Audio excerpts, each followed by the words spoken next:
Kehidupan ibarat roda yang berputar, kadang berada di atas, kadang berada di bawah. Namun keadaan dalam hidup ini tergantung bagaimana kita menyikapinya.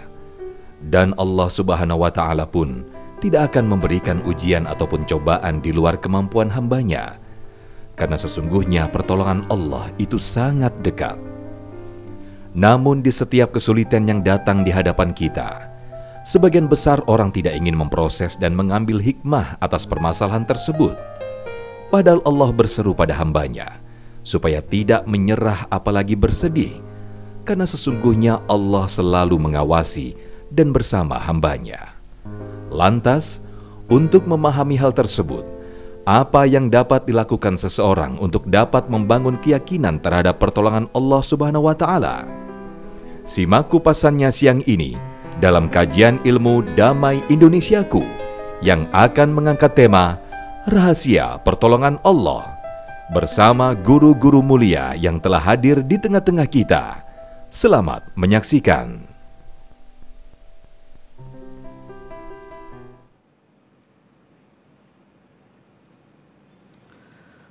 Assalamualaikum warahmatullahi wabarakatuh.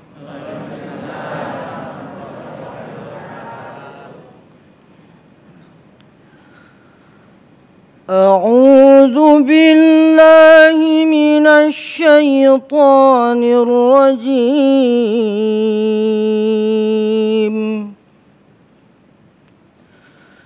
Bismillahirrahmanirrahim.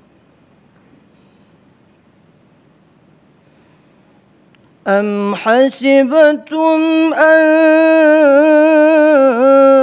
tadkhulul jannah walamma ya'tikum mathalul ladzina khalaw min qablikum massatuhumul ba'sa'u wad-dharra'u wa zulzilu hatta yaqula ar-rasul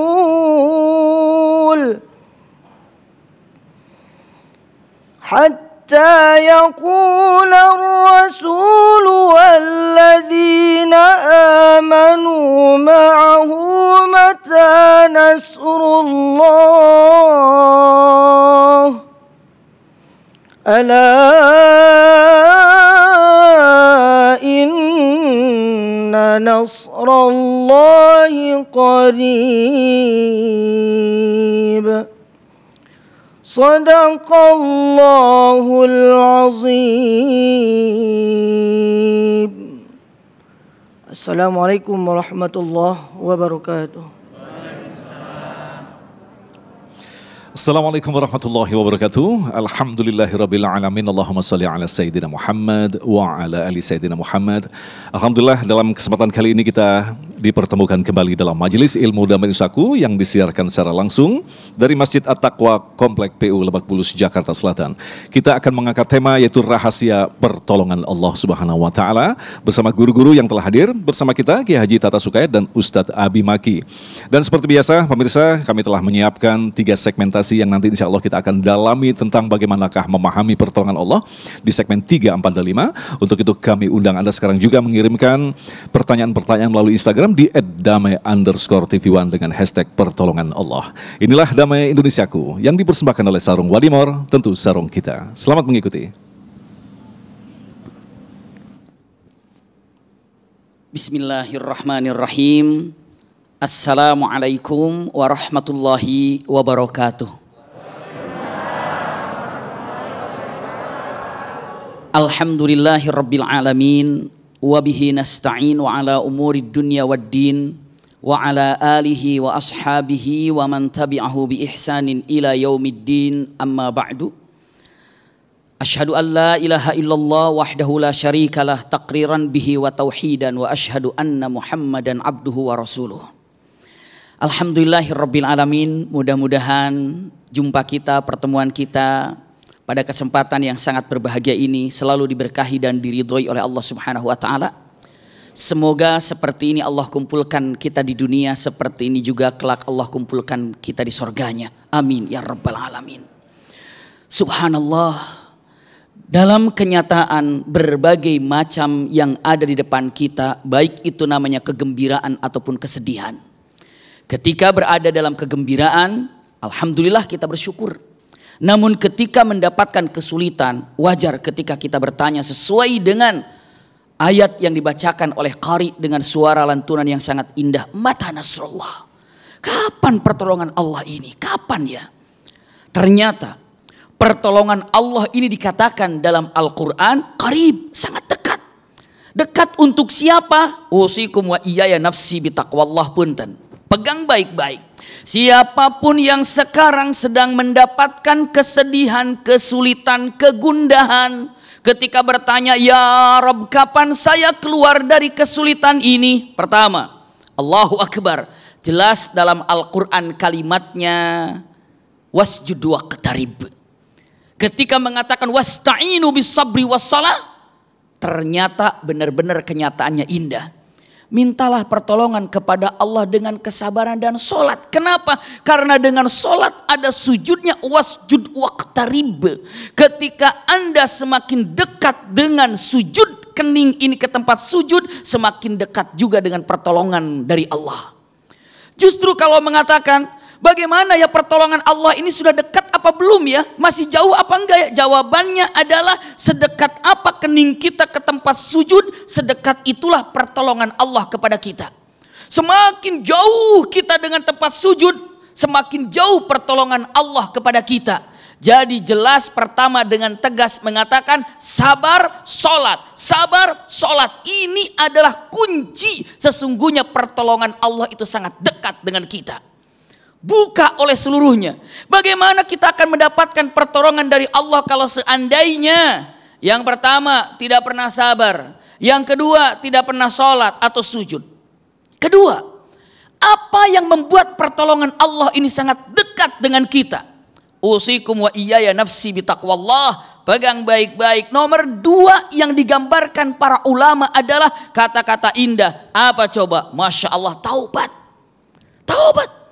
Sesuatu yang mengganjal sehingga pertolongan Allah tidak turun kepada kita, tersendat, terhalang oleh apa? Dosa dan dosa dan dosa dan dosa. Seandainya orang berani melakukan satu dosa, dia sudah siap dengan mendapatkan musibah. Satu dosa lagi, siap dengan kehilangan nikmat. Itulah para ulama. Jangan pernah mengenteng-entengkan masalah dosa, karena setiap satu dosa berarti sudah siap kehilangan nikmat ataupun mendatangkan musibah. Contoh Nabi Adam dan Siti Hawa, sudah sorga itu nikmat, nyaman, karena dosa keluar dari sorga. Karena dosa yang mengeluarkan Adam dan Hawa dari sorga adalah apa? Dosa. Berarti ketika melakukan dosa siap-siap kehilangan nikmat dan siap-siap mendapatkan bencana. Berarti kalau tobat diangkat bencana dan diberikannya kenikmatan. Tobat yang mana? Pegang baik-baik, para ulama memberikan kategori 3 tingkatan dalam tobat ini. Kita berada di mana ini? Pertama adalah tobat yang biasa, tobat yang umum. Yang kedua tobat yang luar biasa. Yang ketiga tingkat tinggi adalah tobat yang istimewa. Singkat kita gambarkan. Tobat yang biasa apa ya? Tobat yang biasa ini adalah ketika kita tobat terhadap maksiat yang kita lakukan. Ya Allah, saya tobat karena saya tidak puasa Ramadan. Ya Allah, saya tobat karena saya lalai sholat. Ya Allah, saya tobat karena saya tidak zakat. Ya Allah, saya tobat karena saya ini melakukan dosa. Setiap orang bertobat terhadap dosa yang dilakukannya itu adalah dosa yang dilakukannya, lalu dia tobati, itu tobat biasa. Bagus itu, luar biasa derajatnya. Yang kedua ada tobat yang luar biasa. Apa tobat yang luar biasa? Taubat kepada Allah karena dia lupa tidak melakukan sunnah. Kok begitu? Punten. Ada nggak di antara ayahanda bunda semuanya pemirsa melalui Damai Indonesiaku ini? Apakah ada di antara kita terbiasa duha, setelah itu tidak duha? Apa yang terasa dalam hati? Ada sesuatu kehilangan kan? Ya Allah, saya minta ampun karena saya tidak duha hari ini. Padahal tidak duha tidak dosa. Tapi kenapa dia tobat? Karena dia merasa, punten, ini adalah sesuatu kenikmatan. Orang yang taubat luar biasa ini adalah ketika dia tobat terhadap perbuatan yang sunnah. Terbiasa Senin Kemis, lalu dia tidak melakukan Senin Kemis. Punten, begitu dia tidak melakukan Senin Kemis, nggak dosa. Tapi karena dia tidak melakukan sunnah ini, dia tobat. Ya Allah, saya tobat. Kenapa? Karena saya tidak sempat puasa Senin Kemis. Punten, tobat yang luar biasa ini adalah tobat ketika dia dalam melakukan atau meninggalkan sesuatu yang sunnah.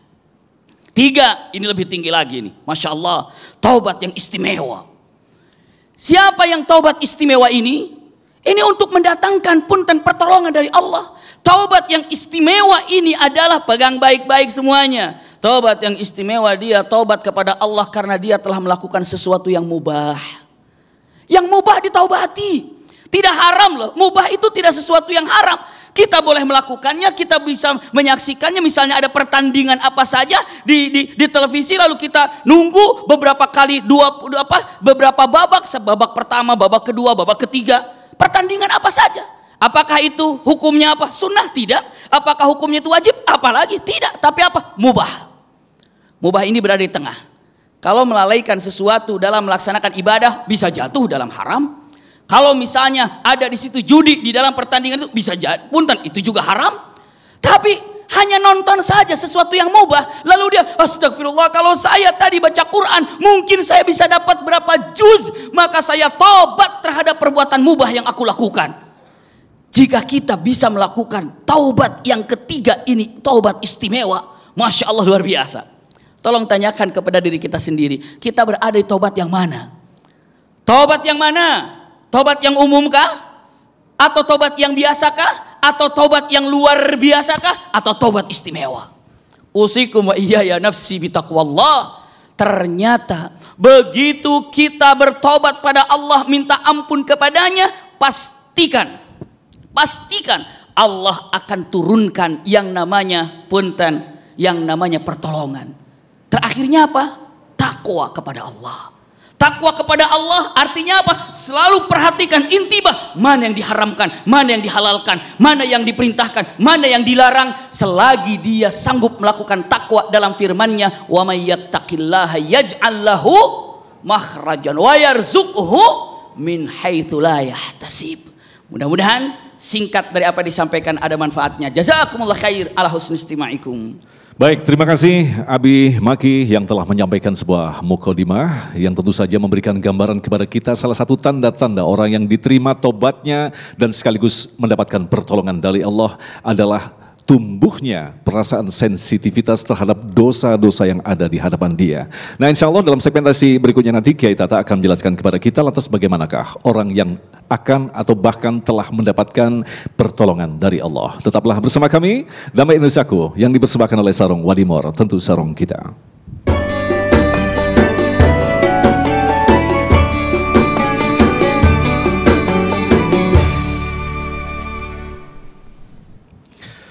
Baik, terima kasih pemirsa, masih bersama kami Damai Nusaku yang mengangkat tema tentang pertolongan Allah. Nah, dalam segmentasi berikut ini Kiai Tata akan mengajak kita untuk berpikir secara hati-hati dan cermat untuk memahami tentang hakikat pertolongan Allah. Sesuatu yang memang sudah dikehendaki Allah, pasti datang pertolongan Allah. Tetapi ketika Allah belum menghendaki, siapapun tidak akan mampu mendatangkan pertolongan Allah. Bagaimanakah memahami pesan yang agung ini? Silakan Kiai. Assalamualaikum warahmatullahi wabarakatuh. Alhamdulillah dil quwwatil matin wal musta'in.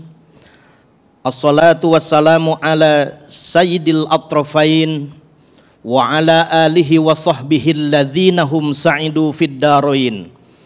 Malikul maliku hadiran abada. Adrikni amma ba'du. Para alim ulama, para habaib, para kiai yang saya hormati dan Allah muliakan. Al-Mukarram Mas Agung, Kanda, Al-Ustadz Abi Maki, juga ibu bapak, pemirsa Damai Indonesiaku di seluruh tanah air yang saya hormati. Wabil khusus ibu bapak jamaah Masjid At-Taqwa Lebak Bulus yang dari tadi menyimak ceramah sangat serius dengan hati yang tulus walaupun tetap update status. Mudah-mudahan ibu-ibu oleh suaminya disayang dan dielus. Tiap hari dikasih banyak pulus.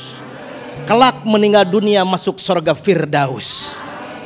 Tapi kalau ada suami yang sudah mulai ketus, banyak modus, di masjid ini kita doakan semoga cepat mampir ke Masjid At-Taqwa untuk menemukan jalan yang lurus. Aman, aman. Ibu bapak, sebagaimana kita ketahui bersama, manusia membutuhkan pertolongan pihak lain. Sejak lahir ke dunia ditolong orang lain. Hidup di dunia belajar ditolong orang lain. Bekerja ditolong orang lain.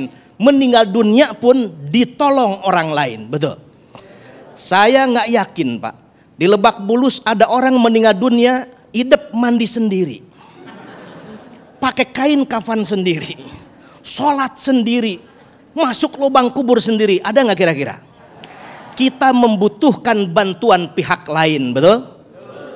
Tapi kadang-kadang ketika kehidupan kita sudah mulai terjal, bertabur onak dan duri, banyak tantangan dan rintangan, di saat kita membutuhkan pintu-pintu bantuan dari manusia di muka bumi ini, terkadang harapan itu sirna seketika karena bantuan dari orang lain itu layu laksana kembang harapan yang layu sebelum mekar. Misalkan apa? Contoh kalau kita naik pesawat Pak, pesawatnya oleng mau jatuh, minta bantuan kepada siapa kita? Ke pilotkah, ke sesama penumpangkah, atau ke pramugarikah? Semuanya tidak ada yang bisa menolong kecuali orang-orang yang beriman masih punya sandaran vertikal. Rabbunallah la ilaha illallah, meminta pertolongan kepada Allah. Dengan demikian bagi hamba yang beriman, ketika pertolongan manusia di pintu-pintu bumi ini sudah tertutup rapat, tidak merupakan masalah yang gawat, karena dia akan ketuk pintu aras bermohon kepada Allah Zat yang Maha Kudrat.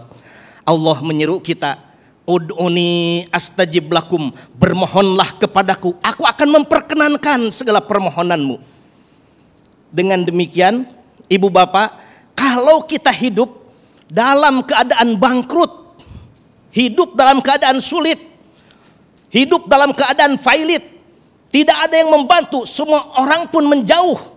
Tapi bagi orang yang beriman masih ada Allah Zat yang Maha Kudrat yang dekat dan siap membantu setiap saat. Amin ya Rabbal. Wa idza sa'alaka ibadi anni fa inni qarib ujibu da'wata da'i idza da'an falyastajibuli wal yu'minu bi la'allahum yarshudun. Idza da'an, apabila kalian meminta, artinya kalau kita bermohon pertolongan kepada Allah harus sinergi 3 komponen. Pertama hati, yang kedua lisan, yang ketiga perbuatan. Sedangkan di antara contoh bermohon pertolongan kepada Allah yang diajar Al-Quran, yang diajarkan Al-Quran adalah konsep isti'anah. Dalam surah Al-Baqarah Allah Subhanahu wa taala berfirman di 2 ayat, wasta'inu bis-sabri was-shalah wa innaha lakabiratun illa 'alal khashiin. Di ayat yang lain, ya ayyuhalladzina amanu sta'inu bis-sabri was-shalah innallaha ma'as-sabirin. Isti'anah menurut Syekh Muhammad Saltut adalah bermohon pertolongan kepada Allah setelah kita melakukan usaha atau ikhtiar yang maksimal sesuai kemampuan kita semua. Konsepnya ada 2. Isti'anah ini dengan sabar dan dengan sholat. Dengan sabar berarti penguatan mentalitas. Dengan sholat artinya penguatan spiritualitas. Dalam tafsir Ibnu Katsir disebutkan wujud sabar itu adalah puasa. Apa? Sedangkan sholat, selain sholat 5 waktu, juga sholat malam atau qiyamul lail. Sehingga Mas Agung, orang Sunda itu punya falsafah. Kalau berharap sukses dunia dan akhirat, kudu daek, kudu cileh, kentel pejit. Kudu cileh, jarang tidur karena sholat malam, kentel pejit karena rajin berpuasa. Amin ya Rabbal. Terima kasih Kiai, silakan kembali ke tempat duduk. Dan itulah tadi pemirsa yang dirahmati Allah, 2 mukadimah yang insya Allah menjadi bahan bagi kita untuk berdiskusi di segmentasi selanjutnya. Tetaplah bersama kami, Damai Indonesiaku.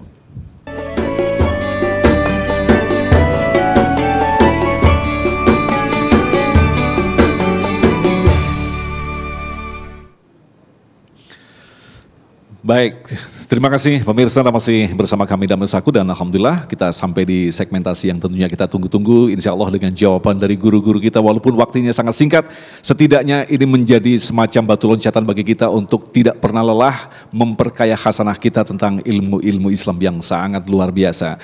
Baik, pertanyaan pertama akan disampaikan oleh Bapak Halim yang akan dijawab oleh Abi Maki. Kami persilakan Bapak Halim. Ya, terima kasih. Assalamualaikum warahmatullahi wabarakatuh.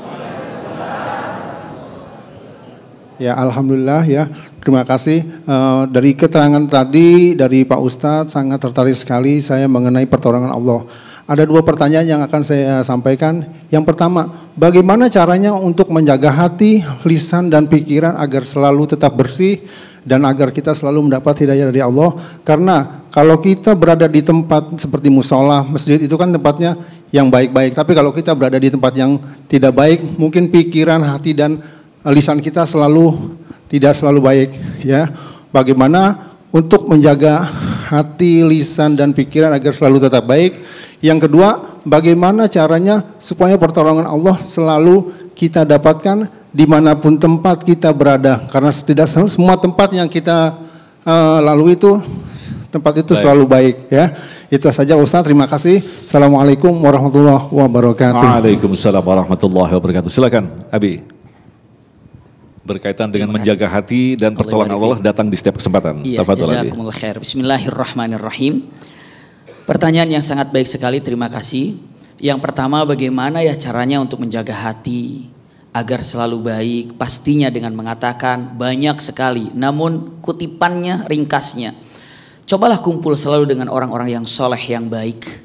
Kenapa? Ketika berkumpul dengan orang-orang soleh, dengan orang-orang baik, semua bukan hanya hatinya saja terjaga, tapi pandangannya pun terjaga, lisannya pun terjaga. Ini makanya dengan mengatakan kenapa ketika di masjid kita cenderung untuk melakukan kebaikan, tapi begitu di luar masjid kita ini punten seakan-akan tertutup untuk melakukan kebaikan. Ini memang berat. Dan ini pun pernah diadukan oleh seorang sahabat Hamzalah kepada Rasul Shallallahu Alaihi Wasallam. Kata Hamzalah, ya Rasulullah, kalau saya berada di masjid, berada di hadapanmu, rasa-rasanya keinginan untuk berbuat baik itu ada.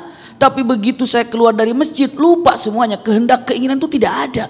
Ketika di masjid, nanti malam tahajud, nanti saya khatmul Quran, tapi begitu keluar dari masjid, lupa lagi.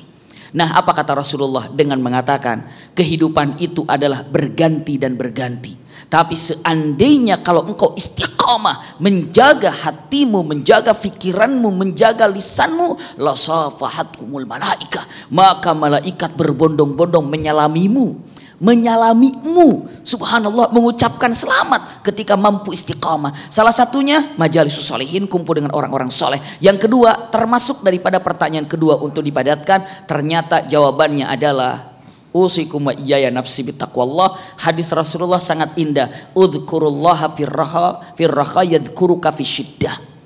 Sebut nama Allah dalam waktu luang, maknanya adalah selalu kontak dengan Allah, berzikir, maka pastikan dalam kesulitan apapun tanpa dipinta Allah menolong.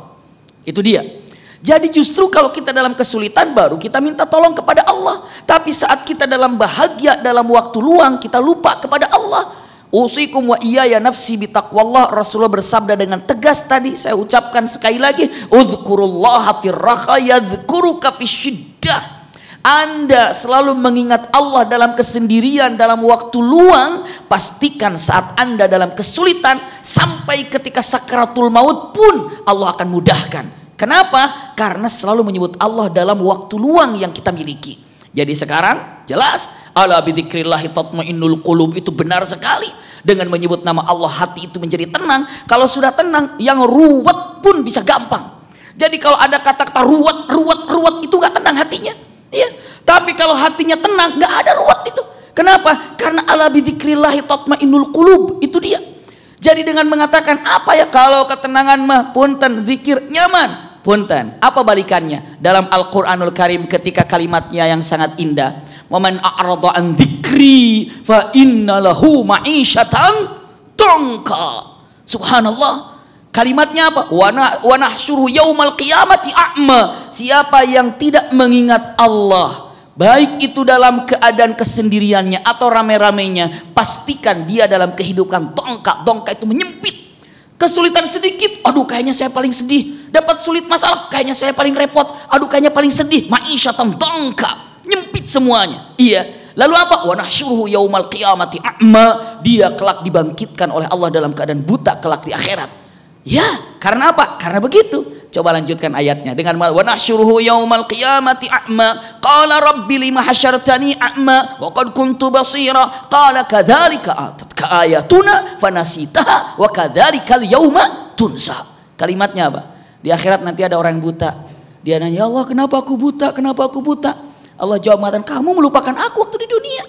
Ketika Allah katakan hayya 'alas shalah, kamu tidak ke masjid. Ketika kamu melihat masjid-masjid perlu dibangun, kamu pun tidak pernah terenyuh hatinya. Ketika ada bencana, berbagai macam bencana, tidak pernah menolongnya. Kau melupakan daripada perintah-perintahku. Hari ini aku melupakanmu seperti engkau melupakanku. Jadi ingin ditolong oleh Allah, ingat dalam keadaan waktu luang, Allah akan nolong kita tanpa dipinta pun dalam waktu kesulitan. Wallahu a'lam bishawab. Nah, Kiai Tata, kalau kita kembangkan dari pertanyaan yang menarik ini, kita kaitkan dengan kisah perjalanan hampir semua Rasulullah yang diutus di muka bumi ini awalnya mengalami kesulitan yang amat sangat berat dan bahkan tidak bisa dibandingkan dengan umat-umatnya. Dan Allah pun dalam Al-Quran menegaskan, aku pilihkan kisah-kisah yang terbaik agar kalian bisa mengambil pelajaran. Ini kita kaitkan dengan waktu. Seringkali manusia yang hanya bersandar pada pikiran logika, ya Allah saya minta seperti ini, maunya pada tanggal sekian ini, seperti ini bentuknya. Padahal kalau kita ketahui para nabi mungkin dalam bahasa kita disiksa habis-habisan, tapi justru itu adalah arah untuk menguatkan para nabi. Nah itu kalau kita kaitkan dengan masalah ini, seringkali manusia itu malah berhitung dengan Allah gitu. Bagaimana penjelasannya, Kiai? Terima kasih Mas Agung, Ibu Bapak sekalian. Ketika pertolongan Allah itu datang, wa yansurukallah nasran aziza, dalam surah Al-Fat ayat 3. Pertolongannya sangat kuat, tak tertandingi dan tak tersaingi. Dan itu dibuktikan dengan sederet contoh dalam Al-Quran. Ketika pasukan Abraha masuk ke Mekah, naik gajah untuk menghancurkan Ka'bah, Allah menolongnya dengan mengutus burung ababil hingga pasukan Abraha itu punah. Ketika Nabi Ibrahim alaihissalam diponis mati dengan cara dibakar api, Allah memberikan pertolongan menjadikan api dingin sama sekali. Ketika Nabi Musa alaihissalam hampir dibabat habis oleh keganasan Fir'aun laknatullah, Allah mengutusnya melalui tongkat Nabi Musa yang dipukulkan ke laut, lalu terbuka menjadi jalan keselamatan. Betapa indah. Sesuatu yang tidak mungkin menjadi mungkin, sesuatu yang sulit menjadi mudah, dan sesuatu yang tadinya tidak akan bisa didapat menjadi didapat karena pertolongan Allah. Bagaimana cara kita mendapatkan pertolongan Allah? Ini nggak murah nih Mas Agung. Harus punya 5M. M yang pertama, muslimin, orang yang tunduk dan patuh hanya kepada Allah. M yang kedua, mukminin, orang yang beriman kepada Allah. M yang ketiga, muttaqin, orang yang melaksanakan perintah Allah dan menjauhi larangan Allah. M yang keempat, mukhlisin, orang yang ikhlas dalam mengabdikan dirinya kepada Allah. Dan M yang kelima, muhsinin, orang yang beribadah kepada Allah seolah-olah melihat Allah. Kalau perasaan itu tidak hadir, berganti perasaannya, yakin betul Allah melihat kita. Orang-orang yang seperti itu, maka pertolongan Allah sangat dekat, sangat dekat. Sehingga orang-orang yang dekat dengan Allah seperti para nabi, ketika menyatakan permohonannya kepada Allah itu sangat diplomatis, tidak instruktif tapi informatif. Nabi Adam alaihissalam, Rabbana dzalamna anfusana wa illam taghfir lana wa tarhamna lanakunanna minal khasirin. Informatif. Kalau kita masih instruktif, Allahumma gfirli wali walidayya, tapi apapun bahasanya, secara teori epistemologi doa, boleh kita menyampaikan permohonan dari hamba kepada Khalik, bermohon sesuatu yang manfaat dan dijauhkan dari sesuatu yang madarat, Sebagaimana definisi doa seperti itu, baik dengan bahasa informatif ataupun bahasa tadi yang instruktif. Baik, terima kasih guru-guru kita yang telah menjawab dengan sangat lugas tentu saja, dan insya Allah nanti kita akan lanjutkan lagi untuk menjawab pertanyaan-pertanyaan Anda baik dari Masjid At-Taqwa ataupun pemirsa yang ada di rumah yang telah mengirimkan melalui Instagram pertanyaan-pertanyaan yang sangat luar biasa. Insya Allah kita akan jawab selepas pesan-pesan berikut ini. Tetaplah bersama kami, Damai Indonesiaku.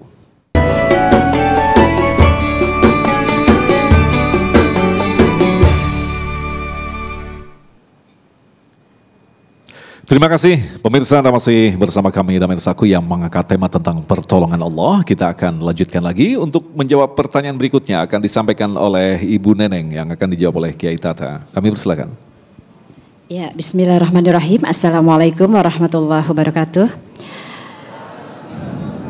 Ini temanya amat sangat menarik ya, sepertinya ini semua pasti pernah merasakan dan ingin sekali pertolongan Allah itu datang dalam waktu dekat ya kan. Tadi ayat-ayat yang dibacakan oleh Ustadz ya, tadi seperti wasta'inu bisabri wassalah, lalu wa may yattaqilla yajha, aduh lupa deh saya tuh, grogi nih ya bapak-bapaknya. Lanjutkan. Ya, itu pokoknya itu ya, ada beberapa ayat yang benar-benar ya. Nah, sekarang bagaimana cara kita untuk meyakinkan kepada orang yang bertanya sama kita, kok kamu selama ini bisa sih sudah melewati mungkin ujian-ujian dari Allah gitu kan. Bagaimana cara kita meyakinkan orang itu bahwa kembali dong kepada Allah, baca deh Al-Qur'an, sholat deh gitu, sabar. Wih, kalau sabar mas saya udah setiap hari kali sabar gitu. Padahal kan saya tahunya sabar itu tidak ada batasnya ya Ustadz ya. Sabar itu sepertinya sampai mati kita harus sabar. Jadi kalau menurut saya sabar itu melakukan ikhtiar, apa yang bisa kita lakukan kita lakukan gitu. Nah sekarang saya mau tanya, bagaimana cara meyakinkan kepada siapapun bahwa pertolongan Allah itu ada gitu loh, dan waktunya itu memang kita tidak pernah tahu waktu gitu ya. Yang tepat begitu ya Bunda ya. Iya. Terima kasih Bunda, mohon maaf waktunya sangat singkat sekali. Okay, kita sudah mendapatkan inti dari apa yang ditanyakan ditanyakan tadi Kiai. Pada intinya kita berbagi keberhasilan kenikmatan kita dalam beribadah. Silakan Kiai. Terima kasih Bu Neneng atas pertanyaannya. Yang pertama, kita mesti menyadari betul pertolongan itu akan datang bahkan lebih dari seseorang yang mencintai kita. Jadi kalau ingin mendapatkan pertolongan Allah, buat diri kita dicintai oleh Allah. Karena ada manusia yang tidak mungkin ditolong oleh Allah karena Allah tidak cinta kepadanya. Al-Baqarah ayat 7. Khatamallahu ala qulubihim wa ala sam'ihim wa ala absarihim gishawa walahum adzabun, diazab oleh Allah. Ketika hatinya tidak merasa, ketika matanya tak mau melihat, ketika pendengarannya tak mau memperhatikan, hatinya terkunci mati, maka Allah akan mengadabnya. Naudzubillahimin. Bagaimana kalau kita pernah memiliki sikap seperti itu? Al-Quran menghimbau dengan dua kalimat yang sangat indah untuk mengajak kita bertaubat. Wasabiqu ila magfiratim mirabbikum. Di ayat lain, wasari'u ila magfiratim mirabbikum. Ada sabiku dan sari'u. Apa perbedaannya? Sari'u, orang yang punya kesadaran bertaubat kepada Allah atas dosa dan kesalahannya yang timbul dari dalam dirinya pribadi. Yang kedua, wasabiku, musabakoh, berlomba-lomba. Orang timbul kesadaran bertaubat atas segala dosa dan kesalahannya ketika dia tengok kiri, tengok kanan, tengok ke depan, orang-orang sudah mulai ke zona taat bukan zona maksiat. Maka timbul girohnya dari efek pergaulan. Yang tadi kata Al-Ustadz Abi Maki, pandai-pandailah memilih pergaulan. Ketika bergaul dengan orang-orang yang soleh, yang memperbanyak istighfar, yang menggerakkan taubat kepada Allah, hati kita akan tergerak, betul nggak Bu? Al-iman yazidu wa yankus, berkurang dan bertambah. Ketika bertemu di masjid seperti ini, kita dengar imam tadi baca istighfar saja, kita ingin beristighfar selamanya. Sabiku, baik karena sari'u ataupun sabiku, tidak masalah. Motivasinya apakah karena kesadaran timbul dari diri sendiri bertaubat kepada Allah, atau karena motivasi, stimulus, rangsangan dari orang lain, lalu tergerak bertaubat kepada Allah, tidak masalah. Syarat taubat yang pertama, sadar bahwa kita banyak noda dan kesalahan. Ibu-ibu bakal mencuci pakaian kalau pakaian itu disadari sudah kotor, betul nggak? Betapa indah orang yang hidupnya di zona maksiat, lalu sadar dirinya bergelimang maksiat, lalu dia bertaubat kepada Allah sehingga punya masa depan husnul khotimah. Tapi celakalah orang yang sebetulnya berada pada zona taat, lalu merasa dirinya suci dan bersih, tidak punya kesalahan sama sekali, lalu dia lalai, yang kelihatan adalah kesalahan dan dosa orang lain, dirinya merasa begitu suci, sangat boleh jadi terancam bad ending atau su'ul khotimah, naudzubillahimin. Maka cara menyadarkannya adalah bertaubat dari pemahaman yang keliru. Yang kedua, perbanyak istighfar. Dan yang ketiga, dimotivasi untuk bertaubat kepada Allah dengan taubat yang sesungguh-sungguhnya dan sesungguh-sungguhnya taubat.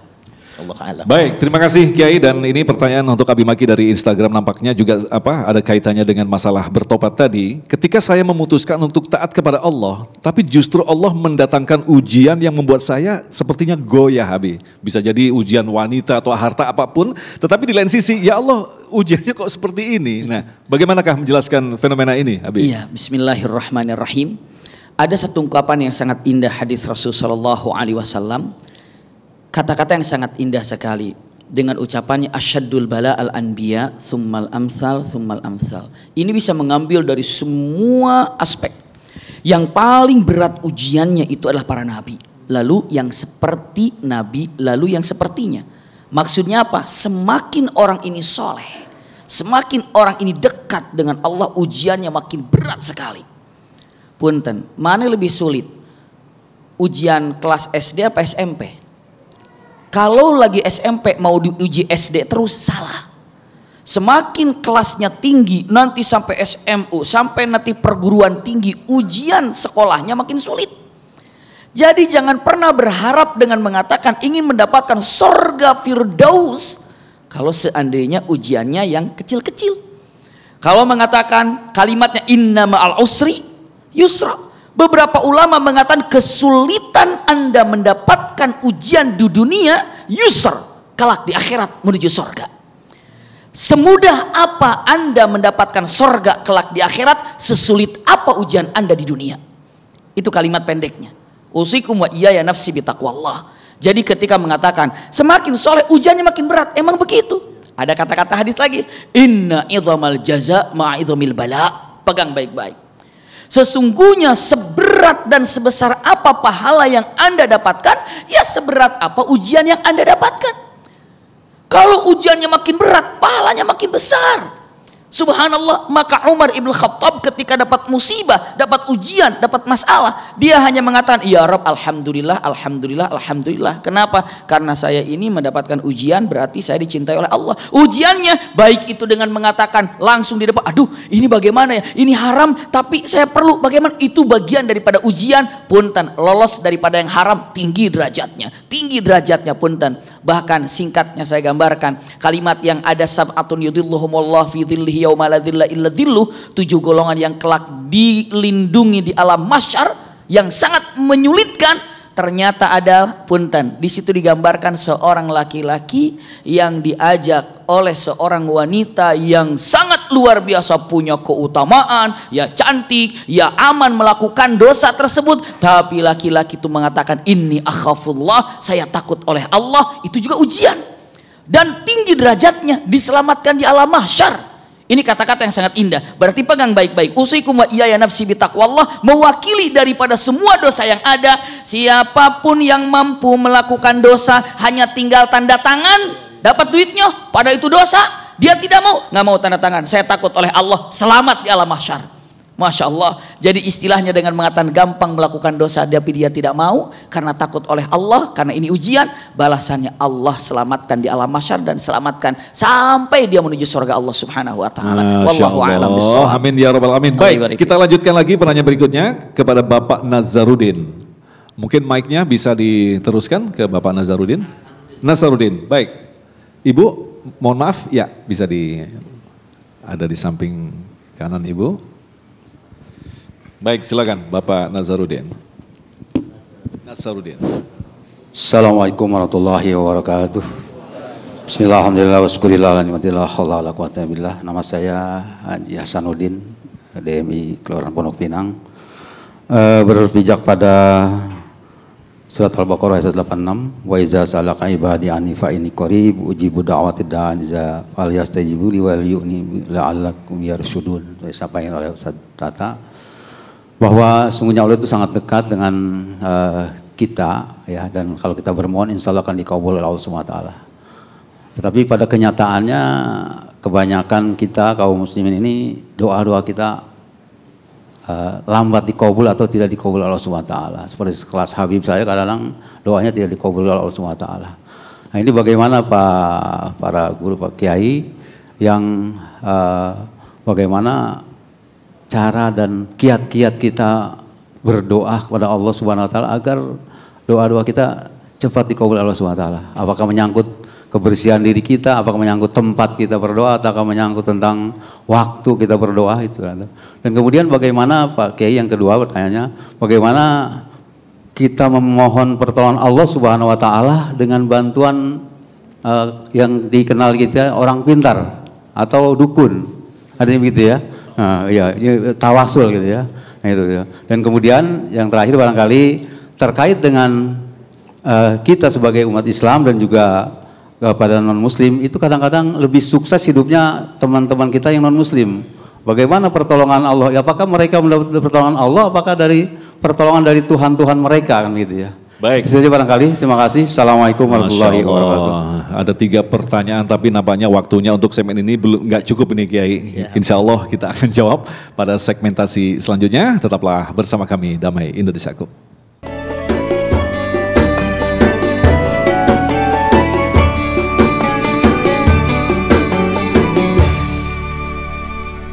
Terima kasih pemirsa, masih bersama kami Damai Indonesiaku, dan alhamdulillah kita akan lanjutkan lagi untuk menjawab pertanyaan-pertanyaan yang sangat luar biasa. Tadi dari Bapak Nasaruddin ada banyak pertanyaan, tapi mungkin kita akan singkat saja, waktunya memang sangat singkat. Yang pertama tentang waktu dikabulkan doa, kemudian berkaitan dengan orang-orang yang tidak beriman, tapi mengapa justru sama Allah diguyurkan rezeki, yaitu menurut pandangan kita. Bagaimana Kiai? Ya, terima kasih Pak Haji, Mas Agung.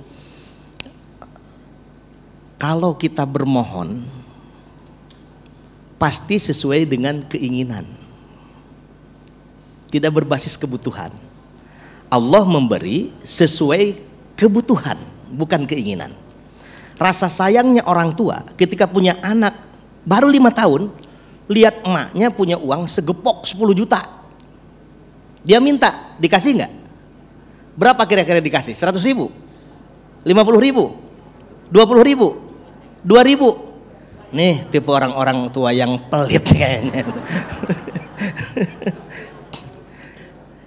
Dia merasa minta yang segepok tadi tidak dikasih, lalu ibu memberinya yang 2.000. Kenapa? Karena ibu paham itu sesuai kebutuhan dia. Yang kedua Pak, ada 2 hamba Allah yang sama-sama nyimpan uang ke bank. Hamba A nyimpan uang ke bank per bulan 1 juta rupiah. B juga sama, nyimpan uang ke bank 1 juta rupiah. Yang A di bulan ke-12 tersimpan di saldonya ada 12 juta. Orang sebulan 1 juta, 12 juta dong. Yang B mestinya sama, tapi pas dilihat dia mah kagak ada, 0. Kenapa? Yang A nabung, yang B membayar cicilan, Mbak. Ada yang begitu? Mudah-mudahan gak banyak adanya. Jadi ada hamba-hamba Allah yang soleh, yang doanya diijabah langsung. Kenapa? Nabung. Lalu kita kesannya telat menurut kita nih dikabulnya. Kenapa? Banyak cicilan. Sholatnya telat, maksiatnya banyak. Doa-doa kita itu dialokasikan ke sono untuk menyelesaikan dosa-dosa kita kepada Allah, ditutupi oleh subsidi doa-doa kita. Lalu gimana kalau misalkan ibu bapak berprinsip, udah dah kalau begitu nggak usah berdoa, gua mah disita nanti aset-asetnya oleh Allah Subhanahu Wa Taala. Kenapa? Orang yang beriman cenderung hidupnya susah. Yang tidak beriman malah cenderung mudah. Hujibatil jannatu bil makarih.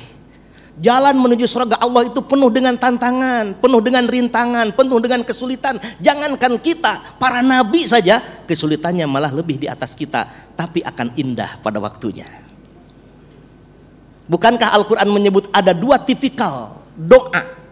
Sebagian orang berdoa, Rabbana atina fid dunya hasanah wa ma lahu fil akhirati min khalaq. Tetapi kita doanya Rabbana atina fid dunya hasanah wa fil akhirati hasanah wa qina adzabannar. Kalau orang lain hidupnya orientasinya hanya dunia tok.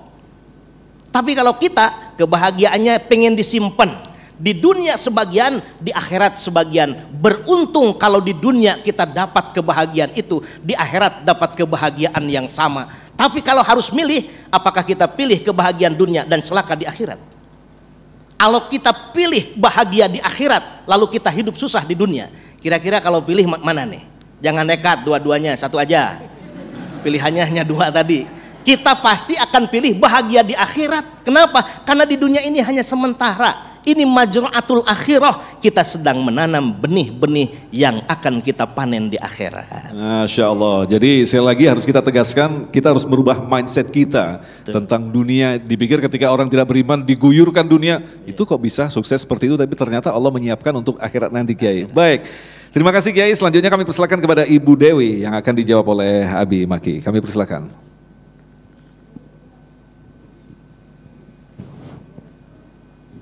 Bismillahirrahmanirrahim. Assalamualaikum warahmatullahi wabarakatuh. Nama saya Ibu Dewi. Izin bertanya Pak Ustadz, membahas mengenai pertolongan Allah, bahwa sebagian saudara-saudara kita memahami bahwa perkara amal perbuatan ibadah dapat dilakukan sesuai kehendak hati. Yang penting ikhlas dan bertujuan baik. Mereka berpendapat juga bahwa Allah Maha mengetahui isi manusia, maksudnya isi hati manusia. Nah, yang saya mau tanyakan adalah, apakah hal ini dibenarkan dalam Islam? Begitu Ustadz. Demikian, terima kasih. Wassalamualaikum warahmatullahi wabarakatuh. Waalaikumsalam. Abi, silakan. Jazakillah khair. Bismillahirrahmanirrahim. Ibadah ini hanya kepada Allah, maka ibadah itu terserah Allah dan bagaimana Allah yang telah dicontohkan Rasulullah. Ibadah itu bukan terserah kita, tapi terserah Allah. Itulah ingat dengan mengatakan yang penting hatinya saya duduk aja, yang penting hati saya sedang sholat, tidak bisa. Iya, yang penting saya begini, yang penting tapi hatinya tidak. Jadi dengan mengatakan ibadah itu karena untuk Allah, maka Allah sudah kasih contoh. Beginilah contohnya melalui Rasulullah Shallallahu Alaihi Wasallam. Terkadang ia dengan mengatakan kata-katanya, saya yang penting hatinya, yang penting Allah kan tahu hati saya. Usikum wa iyaya nafsi bitaqwallah. Ibadah ini tiga yang harus kita miliki. Satu adalah ruhiyan atau qalbiyan, lalu selanjutnya jasadian secara jasad, lalu atharian jejaknya apa. Kalau ibadah itu hanya qalbian saja, sholat padahal dia mampu berdiri, padahal dia duduk aja seperti tiduran, kenapa nggak sholat? Dia mau wali, sholatnya kayak begitu. Rasul tidak begitu. Iya, sholat, ruku, sujud, seperti itu. Shollu kama ra'aitumuni usolli. Seperti itu. Iya. Usikum wa iyaya nafsi bitaqwallah. Bukan hanya kalbian saja atau ruhian saja, ada jasadian. Berarti jasadnya harus sesuai. Haji ya ke Mekah, tawaf ya tawaf, sa'i ya sa'i, ke Arafah ya ke Arafah. Kenapa? Kamu nggak ke Arafah kan lagi haji. Ruh saya di Arafah. Astagfirullahaladzim. Bagaimana begitu? Nggak bisa seperti itu ya. Jasadnya harus ke sana. Terus apa? Ada yang nantinya atharian. Setelah ibadah itu jejaknya apa? Contoh Rasulullah mengatakan, atau Al-Quran, subhanallah kalimat yang indah sekali. Apa kata-katanya? Inna sholata tanha anil fahsyai wal munkar. Nah, sholatnya kalbian, jasadian, athariannya punten tanha anil fahsyai wal munkar, menjauhkan daripada perbuatan keji dan mungkar. Semua. Saum pun asarnya sabar, zakat asarnya apa? Jadi ibadah itu adalah contohnya ada di Rasulullah, dan benar hatinya keikhlasan kepada Allah Subhanahu wa taala. Wallahu a'lam bishawab. Nah, Habib, di lain sisi kan kita memang tidak diperbolehkan untuk memaksakan taat. Artinya biarlah dia mengalir dan sematang mungkin. Kalau kita perhatikan dari redaksi Syahidul Istighfar, Allahumma anta rabbi, sampai pada kalimat wa wa'dika mastata'tu. Nah, ini apakah bisa dimaknai kita beribadah sesuai kemampuan kita lah. Ukuran bahwa kita ini sudah maksimal atau titik kemampuan kita itu seperti apa memaknai ini, Abi? Betul, Masya Allah ya. Memang untuk ibadah kepada Allah semampu kita, tapi untuk meninggalkan maksiat tidak ada kata-kata semampu kita. Ingat dulu itu ya, untuk dibahas sandingkan. Jadi kalau ibadah semampu kita, mau ibadah misalnya tidak bisa berdiri, ya duduk, mampunya demikian. Hatta walau seandainya ada yang mu'allaf sekarang ini, lalu dia belum bisa sholat dengan benar, bacaannya pun belum tahu, Allahumma ba'id baini belum tahu, Allahu akbar kabir walhamdulillah katsir belum tahu, apa yang dilakukan? Selama doa ini hanya Allah, Allah, Allah, Allah, Allah, ruku, Allah, Allah, sah apa enggak itu? Itulah dengan mengatakan punten mastata'tum, sebisa Anda yang bisa Anda lakukan. Maka kalimatnya usikum wa iyaya nafsi bitaqwallah. Memang Rasulullah mengatakan apabila dipilihkan dua hal yang dua-duanya benar, maka Rasulullah katakan aku akan mengambil sesuatu yang paling mudah di antara dua ini. Jangan pernah kenapa kalau masih bisa dipersulit saja. Enggak. Justru dalam hadis, dalam kenyataan kalimat yang ada, mana yang kira-kira mudah untuk dikerjakan, lakukan itu. Tapi kalau misalnya kita dengan mengatakan mampunya seperti itu, lakukan sekemampuan kita ketika melakukan ibadah. Kenapa? La yukallifullahu nafsan illa wus'aha. Punten, ketika Al-Quran mengatakan la yukallifullahu nafsan illa wus'aha, Allah perintahkan karena apa? Allah tahu Anda mampu. Wanita berhijab, aduh saya mah nggak mampu. Allah sudah tahu wanita itu mampu berhijab. Punten, ada yang mampu tapi tidak mau. Ada yang tidak mau, punten, kalimatnya padahal dia mampu, sama-sama saja sebenarnya. Kalimatnya ketika diperintahkan sholat 5 waktu, ada yang tidak sholat bukan tidak mampu, tapi apa? Tidak mau. Ketika zakat bukan tidak mampu, tidak mau. Karena la yukallifullahu nafsan illa wus'aha, artinya simak kalimat ini baik-baik, mustahil Allah perintahkan semua syariat yang ada di dalam Al-Quran, di dalam hadis yang dicontohkan Rasulullah, kecuali Allah tahu kalau kita semua mampu. Semua mampu. Masalahnya banyak yang tidak mau untuk melakukannya. Itu saja. Wallahu a'lam. Jadi bisa ditegaskan, jangan pernah lagi mengatakan ketika kita mengajak kepada kebaikan, dia mengatakan tunggu dulu, nyantai saja, saya belum mendapatkan hidayah. Tidak pernah ada orang yang tidak mendapatkan hidayah, begitu Abi ya? Betul, demikian adanya. Baik, terima kasih Abi Maki, Kiai Tata. Sayang sekali waktu kita sangat singkat, tapi alhamdulillah kita telah mendapatkan ilmu yang sangat luar biasa sekali. Mudah-mudahan Allah akan terus mengguyurkan ilmu kepada guru-guru yang kita cintai, sehingga kita mampu untuk bisa mendapatkan tetesan ilmu tentang Islam yang tentu saja insya Allah akan menyempurnakan kualitas kita dalam memahami satu hal yang kita sebut dengan pertolongan Allah. Insya Allah nanti di akhir nanti kita akan berdoa bersama. Mudah-mudahan kita yang sedang menyaksikan acara ini adalah orang-orang yang selalu mendapatkan pertolongan Allah dalam kondisi apapun. Tetaplah bersama kami, Damai Indonesiaku.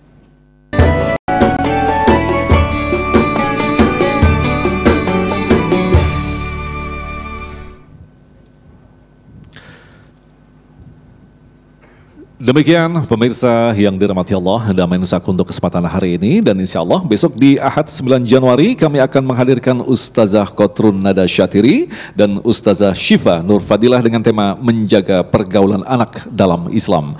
Agung Izul Haq dan kerabat kerja Damai Indonesiaku serta pendukung acara ini Sarung Wadimor tentu Sarung kita mengucapkan terima kasih atas perhatian Anda. Assalamualaikum warahmatullahi wabarakatuh. Silakan. Sama-sama kita akhiri majelis ini dengan mohon pada Allah Subhanahu wa taala. Alhamdulillah, alhamdulillah. Allahumma salli ala Sayyidina Muhammad wa ala ali Sayyidina Muhammad. Allahumma inna nas'aluka hubbaka wa hubba man ahabbak wa hubba amalin yuqarribuna ila hubbik. Ya Allah, ya Rahman, ya Rahim, hadiahkanlah kepada kami rasa cinta kami kepadamu. Hadiahkan kepada kami agar kami dapat mencintai orang-orang yang mencintaimu. Hadiahkan kepada kami rasa cinta terhadap amalan-amalan yang membuat engkau jatuh cinta kepada kami.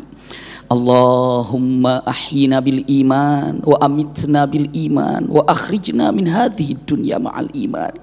Ya Allah, hidupkan kami dengan membawa keimanan yang sempurna di dunia ini. Wafatkan kami dengan membawa keimanan. Jumpakan kami bersamamu dengan membawa keimanan.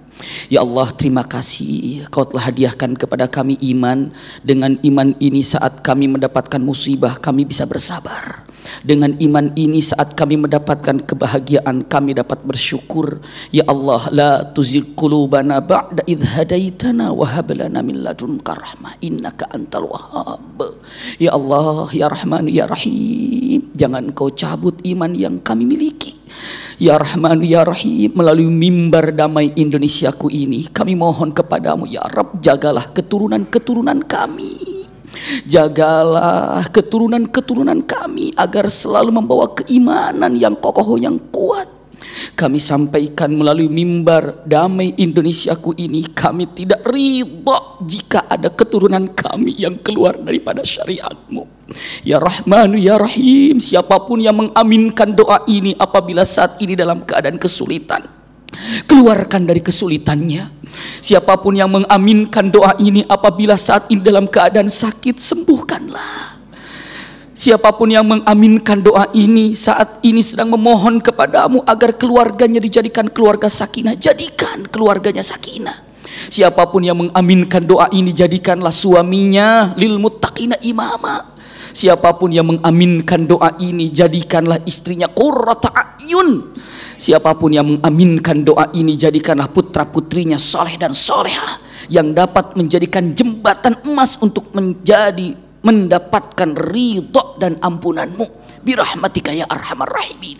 Ya Allah ya Rahman ya Rahim, tidak ada satu orang pun yang hadir di majelis ini, baik melalui hadir di tempat ini atau melalui acara televisi TV One ini, siapapun yang menyaksikan daripada dakwah damai Indonesiaku ini, sebutlah namanya sebagai penghuni surga firdaus-Mu, tidak diwafatkan kecuali telah diampuni seluruh dosa-dosanya.